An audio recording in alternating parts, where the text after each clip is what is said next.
এসব যত ফটো আর ভিডিও দেখছেন সেগুলো বাংলাদেশেরই, তাই এটিকে এআই ভাবার কিছুই নেই। বাংলাদেশ আসলে আস্তে আস্তে অনেক বেশি উন্নত হয়ে যাচ্ছে। সো আজকের এই ভিডিওতে আমি বাংলাদেশের যেসব বিষয় অনেক বেশি উন্নত হচ্ছে সেসব নিয়ে আলোচনা করব। বাংলাদেশে একটা 100 তলার বেশি উঁচু একটি বিল্ডিং নির্মাণ করা হচ্ছে, এন্ড এটা নিয়ে আমি একদম ভিডিওর শেষে কথা বলবো। তো চলুন আজকের এই ভিডিওটি শুরু করা যাক। পূর্বাচল এই এলাকার নাম আপনারা অধিকাংশই শুনেছেন। এই এরিয়াটিকে এমনভাবে প্ল্যান করা হচ্ছে, যদি এটি আসলে বাস্তবায়ন হয় তবে এটিকে ভবিষ্যতে নিউ ইয়র্ক বা টোকিও বলা যেতে পারে।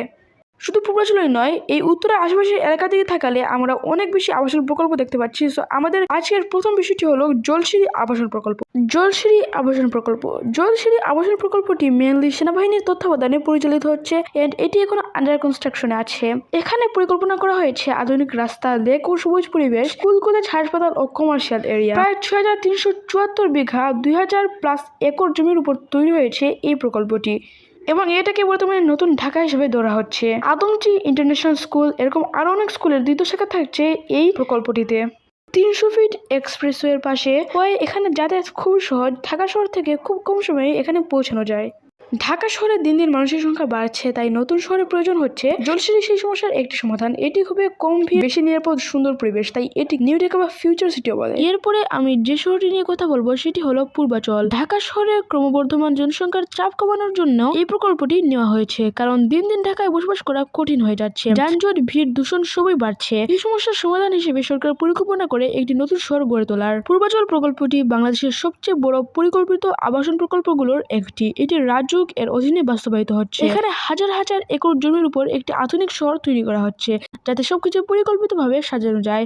প্রতিটি সেক্টরে রয়েছে আবাসিক প্লট, বাণিজ্যিক এলাকা, শিক্ষা প্রতিষ্ঠান, খেলার মাঠ। পূর্বাচলের সবচেয়ে বড় বৈশিষ্ট্য হলো এর প্রশস্ত রাস্তা। এখানে 100 ফিট, 150 ফিট, এমনকি 300 ফিট পর্যন্ত রাস্তা রয়েছে। এই রাস্তা দিয়ে সহজেই গাড়ি চলাচল করতে পারে। ঢাকা শহরের মতো এখানে সংকীর্ণ গলি বা ছোট রাস্তার সমস্যা নেই। এছাড়া এখানে আধুনিক ড্রেনেজ ব্যবস্থা রাখা হয়েছে, যাতে পানি না জমে। পূর্বাচলকে শুধু শহর না, বরং একটি গ্রিন সিটি হিসেবে গড়ে তোলা হচ্ছে। এখানে রয়েছে বড় বড় লেক, খোলা মাঠ, পার্ক ও গাছপালা। এগুলো শহরের পরিবেশকে সুন্দর ও স্বাস্থ্যকর রাখে। ঢাকার তুলনায় এখানে বাতাস অনেক বেশি পরিষ্কার। পূর্বাচলে অনেক শিক্ষা প্রতিষ্ঠান তৈরি করা হচ্ছে। এখানে থাকবে স্কুল, কলেজ, বিশ্ববিদ্যালয়। এমনকি অবাক করার মতো ফ্যাক্ট হলো ঢাকা বিশ্ববিদ্যালয়ের দ্বিতীয় শাখা এখানেই গড়ে তোলা হচ্ছে। যদি সব পরিকল্পনা ঠিকভাবে বাস্তবায়ন করা হয় তাহলে এটি হবে একটি আধুনিক, উন্নত ও সুন্দর শহর। এবার আমি ফাইনালি কথা বলবো সেই 142 তলা বিল্ডিংটি নিয়ে। বাংলাদেশে 100 তলার বেশি একটি সুপার টল ভবন নির্মাণের পরিকল্পনা হিসেবে সবচেয়ে বেশি আলোচিত প্রকল্পটি হলো এটি ঢাকার পূর্বাচল নিউ টাউন এলাকায় নির্মাণের কথা বলা হয়। প্রস্তাব অনুযায়ী ভবনটি প্রায় 142 তলা এবং প্রায় 600 মিটার উঁচু হতে পারে, যা সম্পন্ন হলে বাংলাদেশের সবচেয়ে উঁচু বিল্ডিং হবে। এই প্রকল্পের মূল লক্ষ্য হলো দেশের আধুনিক নগর উন্নয়নকে নতুন উচ্চতায় নিয়ে যাওয়া এবং আন্তর্জাতিক মানের একটি ল্যান্ডমার্ক তৈরি করা। তবে বাস্তবতা হলো আইকনিক টাওয়ার এখনো পুরোপুরি নির্মাণ পর্যায়ে যায়নি। এটি দীর্ঘদিন ধরে পরিকল্পনা ও প্রস্তাবের মধ্যেই রয়েছে।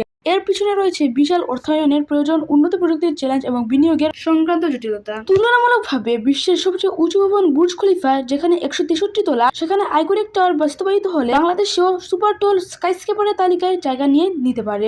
তাই এই প্রকল্পটি এখন স্বপ্নের মতো হলে ভবিষ্যতে বাস্তবায়িত হলে এটি দেশের জন্য একটি বড় অর্জন হতে পারে।